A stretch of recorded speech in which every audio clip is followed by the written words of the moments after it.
C'est bien si vous avez vos Bibles, voulez-vous tourner avec moi dans deux passages. Deux passages. Un qui se trouve dans Matthieu 12, verset 13. Et ensuite l'autre dans Matthieu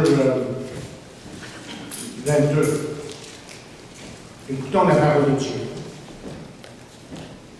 Matthieu 12, 13 se dit, ils envoyèrent auprès de Jésus quelques-uns des pharisiens et des hérodiens, afin de le surprendre dans ses propres paroles. Ils vinrent lui dire, Maître, nous savons que tu es vrai, et que tu ne t'inquiètes de personne, car tu ne regardes pas l'apparence des hommes, et tu enseignes la voie de Dieu selon la vérité. Est-il permis ou non de payer le tribut à César? Devons-nous payer ou ne pas payer? Jésus, connaissant leur hypocrisie, leur répondit, pourquoi me tentez-vous? Apportez-moi un denier afin que je le voie. Ils en emportèrent un et Jésus leur demanda de qui sont cette effigie et cette inscription. De César, lui répondirent-ils. Il leur dit, rendez à César ce qui est à César, et à Dieu ce qui est à Dieu. Et ils furent à son égard dans l'étonnement. Les Sadducéens lui disent qu'il n'y a point de résurrection, vinrent auprès de Jésus et lui firent cette question. Maître, voici ce que Moïse nous a prescrit. Si le frère de quelqu'un meurt et laisse une femme sans avoir d'enfant, son frère épousera sa veuve et suscitera une postérité à son frère. Or, il y avait sept frères, le premier se maria, il mourut sans laisser de postérité. Le second prit la veuve pour femme et mourut sans laisser de postérité, il en fut de même du troisième. Et aucun des sept ne laissa de postérité. Après eux tous, la femme mourut aussi. À la résurrection, duquel d'entre eux sera-t-elle la femme? Car les sept l'ont eu pour femme. Jésus leur répondit, n'êtes-vous pas dans l'erreur, parce que vous ne comprenez ni les Écritures, ni la puissance de Dieu. Car à la résurrection des morts, les hommes ne prendront point de femmes, et les femmes de Marie seront comme les anges dans les cieux. Pour ce qui est de la résurrection des morts, n'est pas lu dans le livre de Moïse ce que Dieu a dit à propos du buisson. Je suis le Dieu d'Abraham, Isaac et Jacob. Dieu n'est pas le Dieu des morts, mais des vivants. Vous êtes grandement dans l'erreur. Les scribes qui les avaient entendus discuter, sachant que Jésus avait bien répondu aux Sadducéens, s'approcha et lui demanda quel est le premier de tous les commandements. Jésus répondit, voici le premier.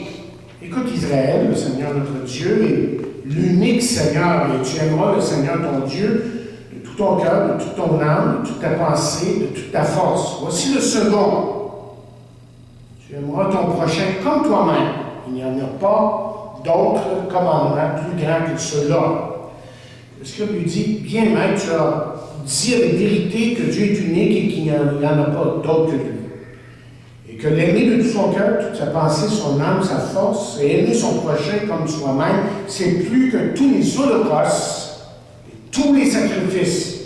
Jésus, voyant qu'il avait répondu avec intelligence, lui dit, tu n'es pas loin du royaume de Dieu et personne n'osa plus lui poser de questions. Allons maintenant dans Matthieu 22, verset 41. Voici ce que nous lisons. Comme les pharisiens étaient assemblés, Jésus les interrogea en disant, que pensez-vous du Christ? De qui est-il fils? Ils lui dirent, de David. Jésus leur dit, comment donc David, animé par l'Esprit, l'appelle-t-il Seigneur? Lorsqu'il dit, le Seigneur a dit à mon Seigneur, assis-toi à ma droite, jusqu'à ce que je fasse de tes ennemis ton marchepied. Si donc David l'appelle Seigneur, comment est-il son fils? Nul ne peut lui répondre un mot. Et depuis ce jour, personne n'osa plus lui proposer, lui demander des questions. Demandons à Dieu de bénir sa parole. Seigneur, bénis ta parole. Éclaire-nous. Inspire-nous, à partir de ces paroles, Sachons, Seigneur, reconnaître la grandeur de ta parole et comment tu t'adresses aux hommes pour les emmener à toi. Et nous prions ça dans le nom de Jésus. Amen. OK, ce matin, nous allons continuer justement cette série de messages sur la passion du Christ. C'est-à-dire que nous regardons les événements dans la dernière semaine de la vie de Jésus. Vous savez, on nous dit que l'histoire de Jésus dans le Nouveau Testament comprend 80 pages, à peu près. Et que si l'on enlève toutes les histoires qui se répètent dans différents évangiles, qu'on peut réduire ça à 20 pages, et que 13 pages couvriraient la semaine sainte. Ça, peut-être, ça nous aide à comprendre jusqu'à quel point les derniers événements dans la vie de Jésus sont importants. Nous avons vu jusqu'ici que Jésus a fait son entrée à Jérusalem sous les applaudissements et les cris de la foule. C'est un événement, si vous vous rappelez, là, parce que je l'ai dit la semaine dernière, qui avait été prédit des centaines d'années par un prophète qui s'appelait Zacharie. Puis, lundi, tôt le matin, il est revenu à Jérusalem et nous voyons Jésus qui pleure sur Jérusalem. Parce que Jérusalem, vous voyez, avait eu toutes les chances de se rebâtir, de revenir à Dieu, et que Jérusalem ne l'avait pas fait. Et ce même jour, on l'a vu la semaine dernière, Jésus maudit un figuier pour illustrer la condition d'Israël. Lui, ce peuple qui avait tellement reçu de Dieu, mais qui a choisi littéralement de vivre comme les autres. Et n'est-ce pas que ça nous, frères et sœurs, ça nous rappelle notre position dans ce monde et devant Dieu ce matin. Nous avons effectivement tellement reçu. Et c'est pour ça que Paul peut dire ceci. Ainsi donc, vous n'êtes plus des étrangers, ni des gens du dehors, mais vous êtes des concitoyens, des saints gens de la maison de Dieu. Enfin, Jésus termine le tout et Jésus se présente devant le temple et on se rappelle que ce lundi-là, qu'il a renversé les temples des échangeurs, eux qui avaient changé la maison de Dieu littéralement en un centre commercial. Maintenant, de nouveau, Jésus passe l'autre nuit à Béthanie, dans la maison de ses meilleurs amis probablement, Marie, Marthe et Lazare. Essayez de vous imaginer un petit peu la scène. Moi, j'aime essayer d'imaginer ce qui se passait dans ce temps-là. Comment que les gens se parlaient, où on allait et tout ça. Mais essayez de nouveau de vous imaginer la scène. Des milliers de gens se rendent à Jérusalem pour la Pâque. Des milliers et des milliers. Et la ville, vous voyez, était bondée de gens. Et on peut penser que des centaines de personnes sont au courant, justement, des agissements de Jésus de la journée précédente. Mais retournons en arrière, justement, pour un instant. C'est-à-dire au soir précédent. C'est que là, vous vous trouvez, vous voyez, sur la rue principale de Jérusalem. Et la noirceur commence à prendre de plus en plus d'ampleur. Et tranquillement, les lampes dans les maisons et les entrées s'allument. Et vous avez déjà eu la chance d'admirer le temple et vous avez probablement même pris un temps pour vous recueillir pour quelques instants. Mais vous continuez sur votre route et vous arrivez devant une maison quand même assez imposante. Et là, on vous informe que celui qui demeure là, c'est le souverain sacrificateur Caïphe. Et toutes les lampes dans la maison sont allumées. Il semble qu'il y a beaucoup de mouvement dans la maison. Mais aussi une discussion extrêmement vive a lieu. On dirait que toutes les personnes importantes de la ville sont là chez Caïphe ce soir-là. Et on peut se demander, mais qu'est-ce qui est en train de se passer chez Caïphe ce soir-là? Laissez-moi vous donner une idée de quoi il s'agit ici.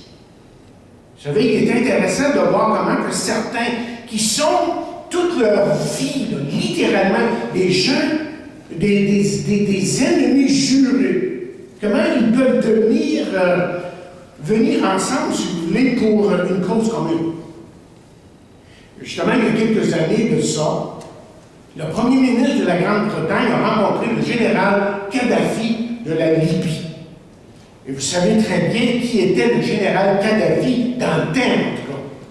C'était reconnu, Kadhafi était reconnu comme étant un terroriste et un meurtrier. Parce que vous voyez, sous ses ordres, ils ont fait exploser un avion tuant plus de 200 passagers de l'Angleterre, de la Grande-Bretagne. Et on se rappelle, moi je m'en rappelle très bien, comme d'autres événements, c'était un drame sans précédent. Et pourtant, le premier ministre de l'Angleterre, il serre la main. Parce que semble-t-il, à ce moment-là, Kadhafi avait renoncé au terrorisme. Et le terrorisme, dans le temps, semblait lier les deux hommes ensemble. Mais vous voyez, dans la maison du souverain Saint-Qatar, c'est quelque chose de semblable qui a lieu ici. Des hommes qui, normalement, sont des ennemis jurés, sont réunis pour mettre en place, littéralement, une stratégie pour condamner Jésus. Parce que là, enfin, ils ont une cause commune. Et ces hommes représentent trois groupes. Les Hérodiens, les Sadducéens et les Pharisiens. Les Hérodiens, eux, étaient les politiciens qui s'opposaient à Rome et surtout à Ponce Pilate, qui, lui, on nous dit, avait été parachuté par Rome pour garder le calme en Israël. Et on les appelait les Hérodiens parce que ces hommes travaillaient pour mettre en place le Ponce Pilate, s'il haïssait, comme la peste, on peut dire. Non, on haïssait évidemment celui qui était déjà en place, Ponce Pilate, pour mettre le roi Hérode qui, évidemment, on aurait voulu soit chef suprême en Israël. Les Sadducéens étaient des chefs religieux, ceux qui détenaient les positions importantes en Israël. Et on nous dit que c'était certainement les plus riches. Ces religieux disaient que les seuls livres bibliques valables dans la Bible étaient la Torah, le Pentateuque, si vous voulez, ou si vous voulez aussi les 5 premiers de la Bible. Et en plus, ces gens, les Sadducéens, disaient qu'il n'y avait rien là, dans ces livres, les 5 premiers livres de la Bible, pour prouver une résurrection dans la résurrection elle-même. Et qu'on ne pouvait pas trouver ça dans le Pentateuque. Et donc, de là vient le raisonnement pour dire qu'il n'y aurait pas de résurrection. Et rappelez-vous ce que je viens de vous dire là. Enfin, il y avait parmi ce groupe les pharisiens, les plus nombreux, et le groupe même le plus en vue en Israël. Oh, les pharisiens croyaient bien à la résurrection. Mais les pharisiens, c'était des grands discoureurs qui discutaient de tout et de rien. On discutait pour savoir si une personne qui ressusciterait reviendrait dans le même linge, dans le même habillement de lors de son départ. Et ils avaient conclu aussi que ces 10 personnes reviendraient certainement avec tous les mêmes défauts physiques. Comment autrement les reconnaître? Donc, vous voyez, le peuple d'Israël, les Juifs, était un peuple divisé.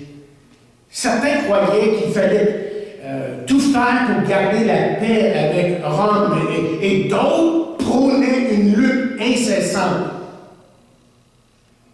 Vous les connaissez. Les Zélotes étaient prêts à faire la guerre à n'importe quel moment. Mais malgré cette division, il y avait un front commun là, qui se développait. Ils haïssaient de concert Ponce Pilate de Rome. Maintenant, si vous m'avez suivi jusqu'ici, je veux que vous compreniez la chose suivante. Parce que vous voyez, les Juifs examinaient Jésus à la lumière de Rome. C'est-à-dire de ce qu'il pouvait dire, véhiculer comme idée sur Rome. Et je veux que vous compreniez que Jésus avait déjà dit des choses qui n'avaient pas du tout fait l'affaire des Juifs. Écoutez lorsqu'il dit les choses suivantes. Si ton ennemi demande de faire un mille, fais-en deux. Il y en a rien. Point, il y a un arrière historique dans ça. On veut bien comprendre les paroles de Jésus. La parole de Dieu, il y a souvent un aspect culturel qu'il faut comprendre, un aspect historique. Parce que vous voyez, il y avait une ordonnance romaine dans ce temps-là qui disait qu'un soldat romain avait le droit, il avait le droit d'exiger à un simple citoyen de l'aider à porter quoi que ce soit pour un mille. Alors Jésus leur dit, mais faites-en deux. Faites 2000. Ce qui ne faisait vraiment pas l'affaire des Juifs qui, eux, méprisaient les Romains. Ils haïssaient, point de ligne. Les Juifs étaient aussi souvent abusés par les Romains. Et ça ne prenait pas grand-chose pour Jésus de dire quelque chose, une parole qui était très directe, qui encore les déplairait, pourrait les déplaire. Il dira plus loin, par exemple, dans le sermon de la montagne, si on te frappe, montre-lui l'autre jour. C'est-à-dire, il ne passe pas. Mais le pire, c'est quand Jésus a dit, priez pour vos ennemis. Eh bien là, pour quelque chose, c'était beaucoup trop. C'était d'aller beaucoup trop loin. Tu me demandes de faire un mille avec mon ennemi, c'est peut-être possible. Tu me demandes de donner l'autre joue, c'est plus difficile de faire ça. Mais là, tu me demandes de prier pour mon ennemi, et bien là, tu vas vraiment, mais vraiment trop loin. Et vous voyez, ce qui arrive, là, c'est que durant tout son ministère, Jésus avait su s'opposer à la pensée, aux attitudes du temps. Et dans cette dernière semaine, les choses allaient s'accentuer. Chers amis, les Juifs allaient le contester continuellement. Ils allaient l'haïr jusqu'à vouloir évidemment le tuer. Mais la question est celle-ci, à ce stade-ci. Faut-il être surpris que Jésus soit rejeté et haï? Jésus avait préparé ses disciples un jour en disant ceci, si le monde vous haït, sachez qu'il m'a haï bien avant vous. C'est pas tout à fait comme ça, mais ça veut dire ça. Il dit, si vous étiez du monde, le monde aimerait ce qui est à lui, mais parce que vous n'êtes pas du monde et que je vous ai choisi du milieu du monde, à cause de cela, le monde vous hait. Et je suis sûr que depuis que vous avez accepté Christ, il se peut que certains n'ont pas partagé votre joie. Hein? Que certains n'ont pas partagé votre joie, mais ne soyez pas surpris de ça. Si vous avez vraiment nommé, vraiment décidé de lui vouer votre vie, de vivre selon la parole, et que vous sentez que vous avez été mis de côté, ne soyez pas surpris. Parce que ce n'est pas la norme dans ce monde, évidemment, que de marcher fidèlement avec Dieu. Et Jésus, évidemment, n'était pas dans la norme des choses. Jésus était extraordinaire et différent des autres, et c'est pour ça qu'on l'a crucifié. Mais ma Bible dit clairement la chose suivante, et là je l'ai pris de parole vivante. Si quelqu'un entre en communion vivante avec le Christ, il devient un homme nouveau, il est recréé, l'ancien état est dépassé, ce qu'il était autrefois a disparu, la nouvelle création a déjà commencé, voici, tout est devenu nouveau.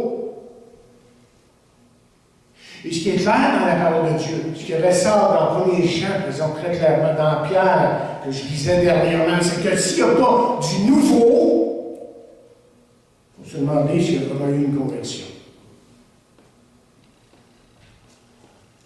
Mais permettez-moi d'être encore plus précis en ce qui a trait à cette rencontre chez Caïphe. Je pense, moi, sincèrement, que ces hommes développaient une stratégie pour discréditer Jésus aux yeux de la foule.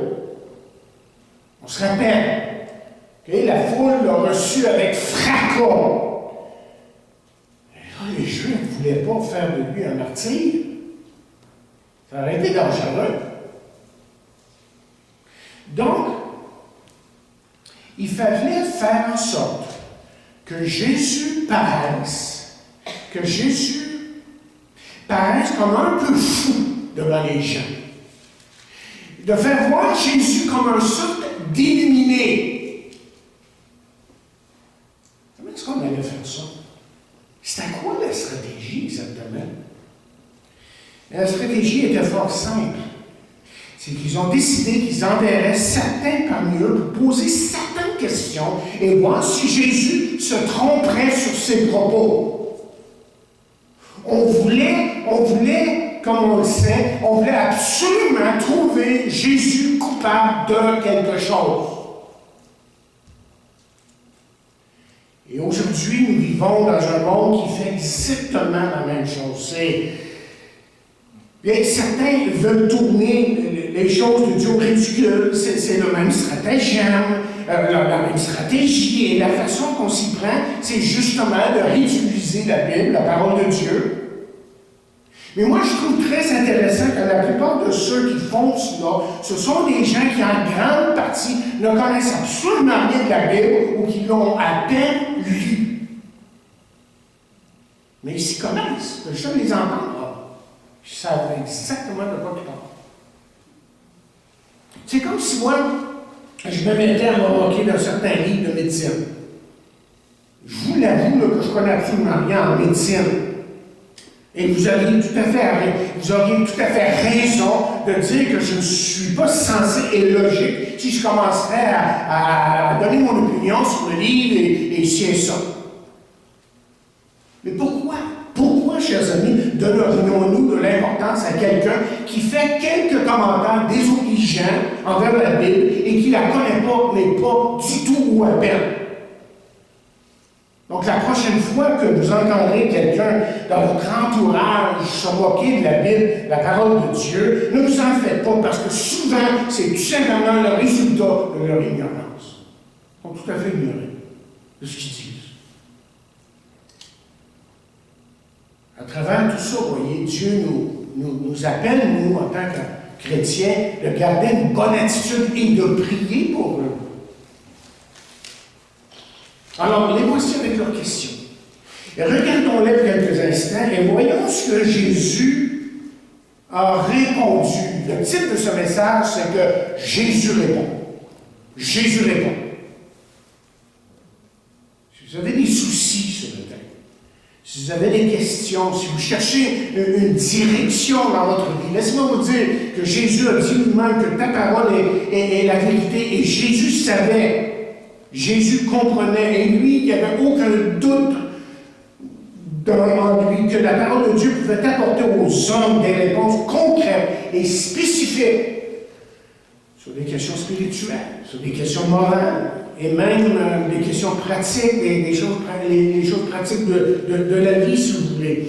Et Proverbe 3e chapitre nous dit « Mets ta confiance en l'Éternel de tout ton cœur et ne te repose pas sur ta propre intelligence.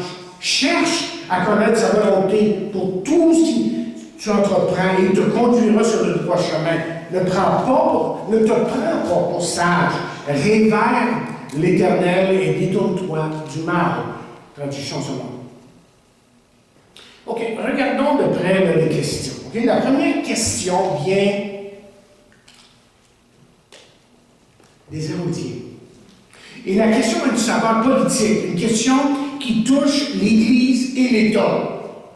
Et Luc, lui, dans son évangile, nous dit que ces gens feignaient d'être justes. Vous savez, ça veut dire,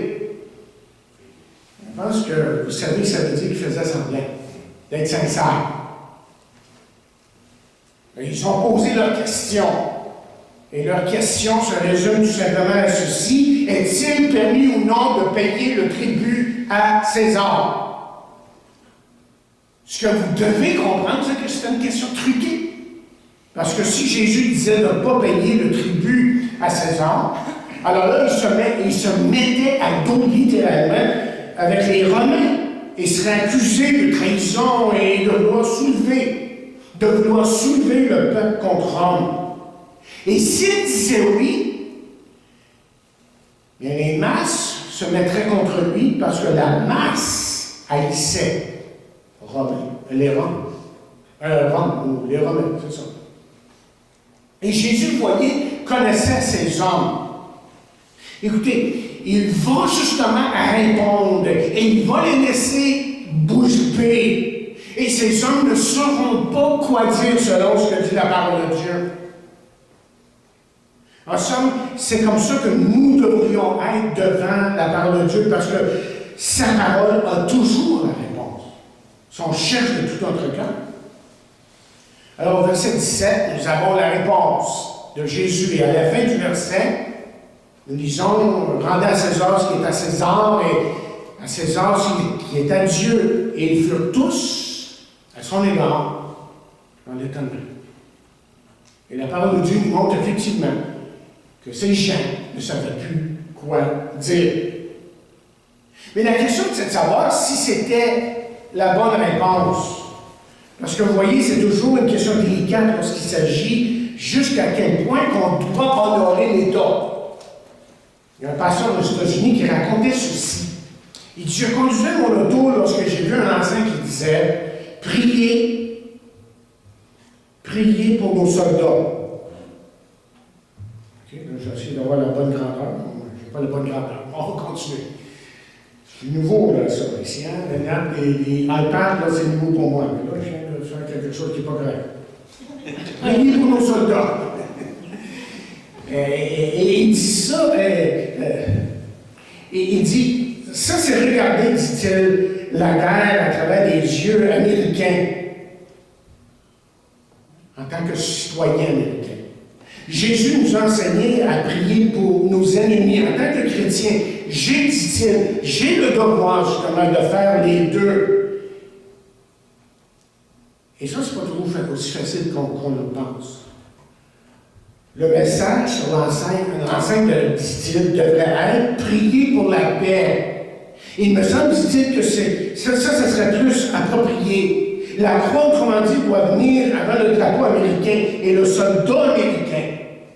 Devrais-je prier pour le soldat américain? Il dit: ben oui, absolument. Absolument. Il continue en disant: je ne suis pas un pacifiste et je crois que la guerre est nécessaire à certains moments, mais si je dois faire une erreur, alors je me mettrai du côté de Dieu, du côté de la paix. Non, ok. Je résume un petit peu ce qu'il a dit dans l'article, parce qu'il a continué son exposé, j'ai trouvé intéressant. Il dit: Jésus savait qu'il y aurait toujours une tension entre l'État et Dieu. On ne peut pas toujours être d'accord avec ce que nos gouvernements font, et parfois, il faut dire non et même protester, dit-il. Mais là n'était pas le point que Jésus voulait faire. Le point est le suivant. Oui, j'ai des obligations à l'État, et ça, Jésus le reconnaît. Mais ce qui est encore plus important, c'est qu'en tant qu'individu, en tant que chrétien, j'ai certainement des obligations envers Dieu. Des obligations envers Dieu. C'est-à-dire que Dieu a un droit sur ma vie, même tous les droits sur ma vie. Et les Romains, vous voyez, avaient imposé toutes sortes de taxes sur les Juifs, certaines justes et d'autres moins justes. Les Juifs haïssaient les Romains pour cela. Le fardeau des Romains était devenu extrêmement lourd. Mais ce que Jésus voulait leur faire voir, et ce qu'il contestait, c'est le droit que Dieu réclamait sur leur vie. Je pense que ça nous ressemble un petit peu, n'est-ce pas? À un certain moment, malheureusement, Jésus a le droit sur nos vies, mais trop souvent nous résistons, et pourtant Jésus est venu nous donner une vie abondante, et c'est pour ça qu'il dira, le voleur vient sûrement pour voler, pour immoler et pour faire périr, mais moi je suis venu afin de donner la vie aux brebis, et j'aime l'expression de la parole vivante qui dit une vie surabondante. Et les Hérodiens ne savaient plus quoi dire, et moi je vous suggère que quand on a lu la parole de Dieu, qu'on a vraiment médité la parole de Dieu, qu'on a vraiment compris la parole de Dieu, qu'on ne sait plus, on n'a plus rien à dire, mais qu'on a juste à donner notre vie à Dieu. Prenons maintenant la question des Sadducéens.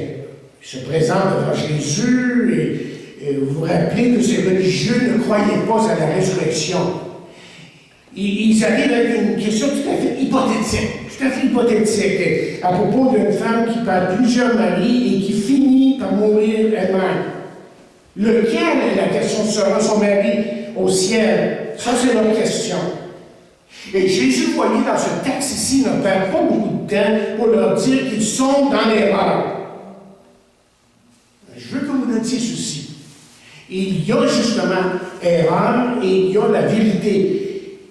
Contraire à ce qu'on essaie de nous dire aujourd'hui, que tous ont la vérité. La Bible nous indique clairement que tous n'ont pas la vérité.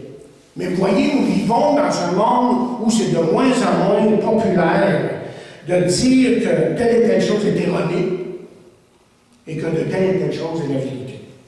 Vous voyez, comme un chasseur dans une forêt peut perdre son orientation. Le monde, pour ainsi dire, a perdu son orientation en ce qui a trait à la vérité. Et vous savez quoi?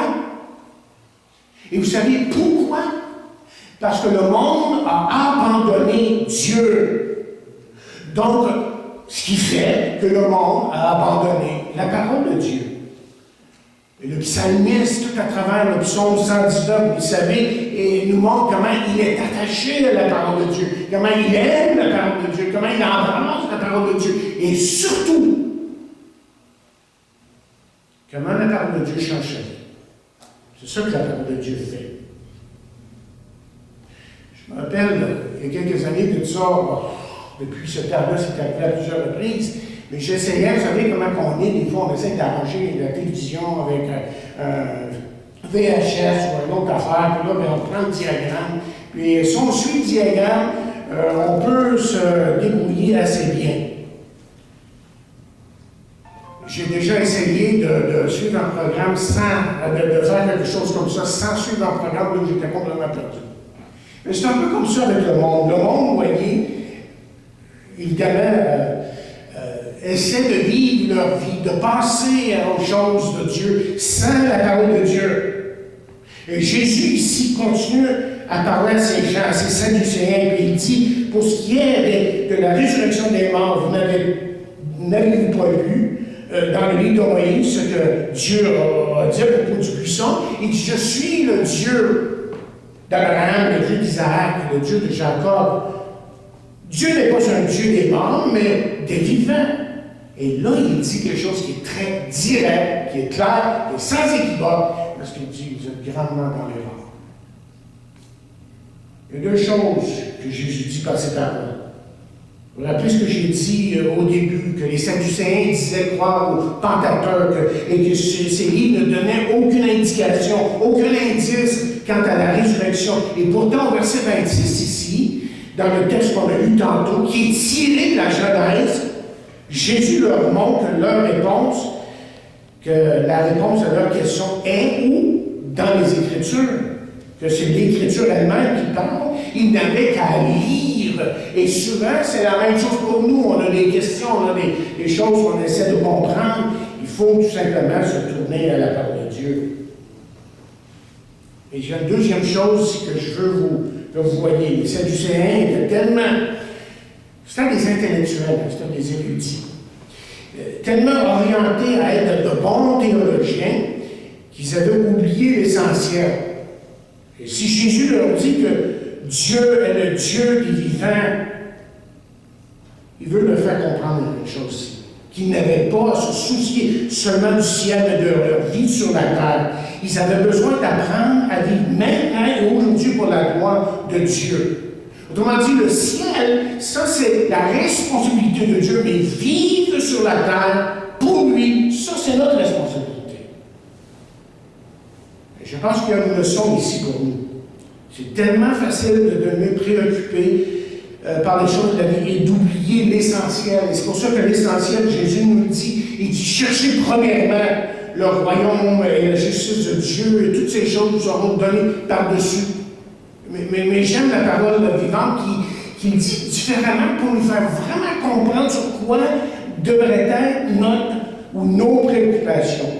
Il dit préoccupez-vous donc en premier lieu du règne de Dieu, de ce qui est juste à ses yeux, alors tout le reste vous sera donné par-dessus le marché. Préoccupez-vous de Dieu, du royaume. Ok, regardons pour terminer la question des pharisiens. Ça, c'est la troisième question. Vous savez, comme je vous ai dit, ils étaient nombreux.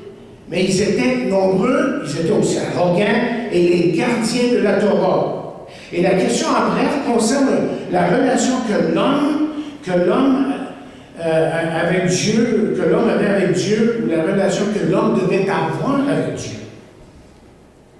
Et la question est la suivante: quel est le plus grand commandement?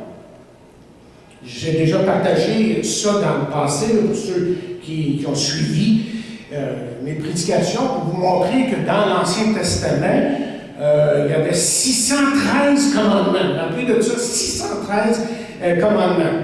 Et là, les uns et les autres essayaient de résumer ça, de condenser ça pour essayer de comprendre, mais qu'est-ce que le Seigneur est en train de nous dire? Et il y avait une école de pensée qui disait une chose, et une école qui disait d'autres choses.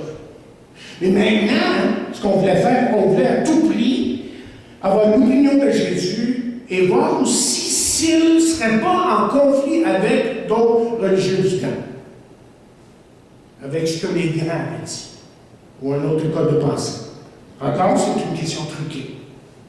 Jésus fait quelque chose que personne n'avait officiellement fait jusqu'ici. Il en conclut tout simplement qu'il est important d'aimer, oui, Dieu d'abord et ensuite son prochain. Vous savez ce que Jésus est en train de dire à ces gens? Faites ça, là. Faites juste ça, là. Et vos traditions et vos lois, vous pouvez les mettre aux poubelles.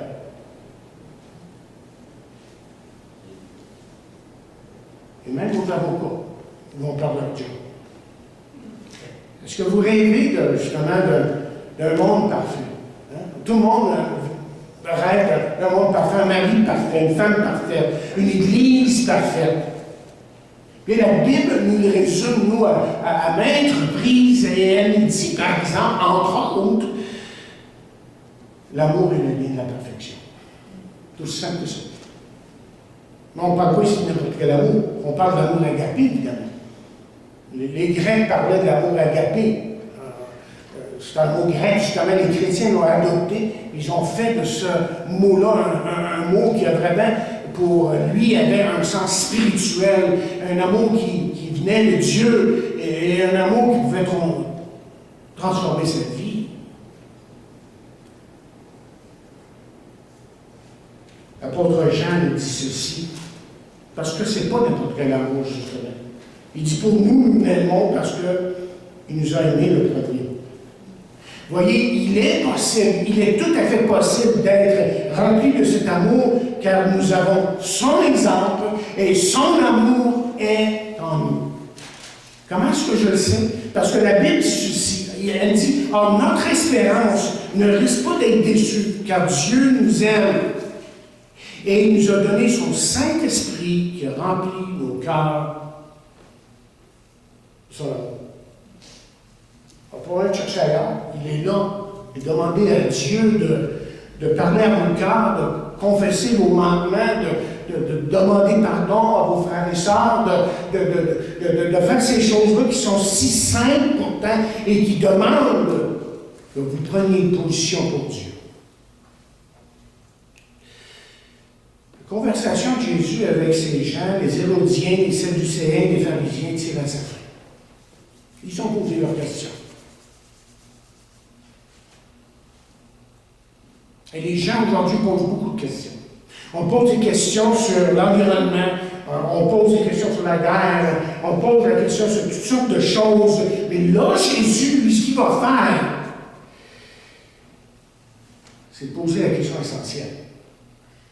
Et la semaine dernière, depuis quelques semaines, je parle là, de ce film, La Passion du Christ, que j'ai vu il y a plusieurs années.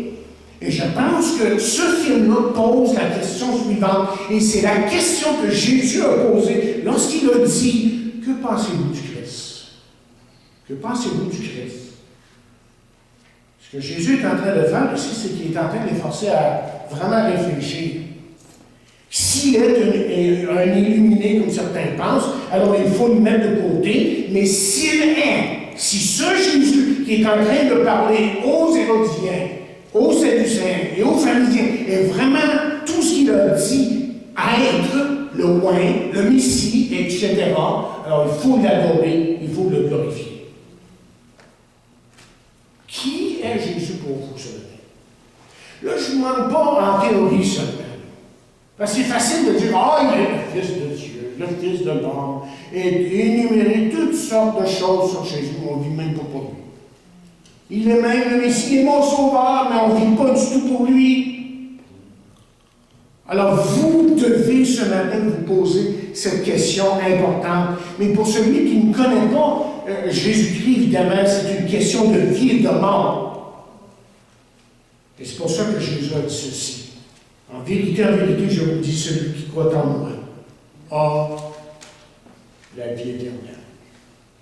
Avez-vous reçu Christ dans votre vie? Moi, je ne prends jamais pour acquis que tout le monde dans mon église ou dans une église où je vais prêcher les voix connaît Jésus-Christ. Ils viennent à l'église, mais ont-ils vraiment une relation avec lui? Le connaissent-ils comme leur soi? Avez-vous vraiment fait confiance en Jésus? Qui est Jésus pour vous? Et si vous êtes un enfant de Dieu ce matin, qui est Jésus pour vous? Lundi, mardi, mercredi, jeudi, vendredi, samedi et évidemment dimanche. Qui est Jésus? Prions. Seigneur, que cette parole puisse être notre question ce matin et nous aider à réfléchir sur notre marche avec toi. Oh, nous avons tellement besoin de toi. Et puisses-tu, Seigneur, par ta parole, continuer à parler à nos cœurs et nous emmener à nous humilier, nous placer surtout devant ta croix, comme nous l'avons dit ce matin, pour que la croix de Jésus puisse faire son œuvre dans nos vies à nouveau.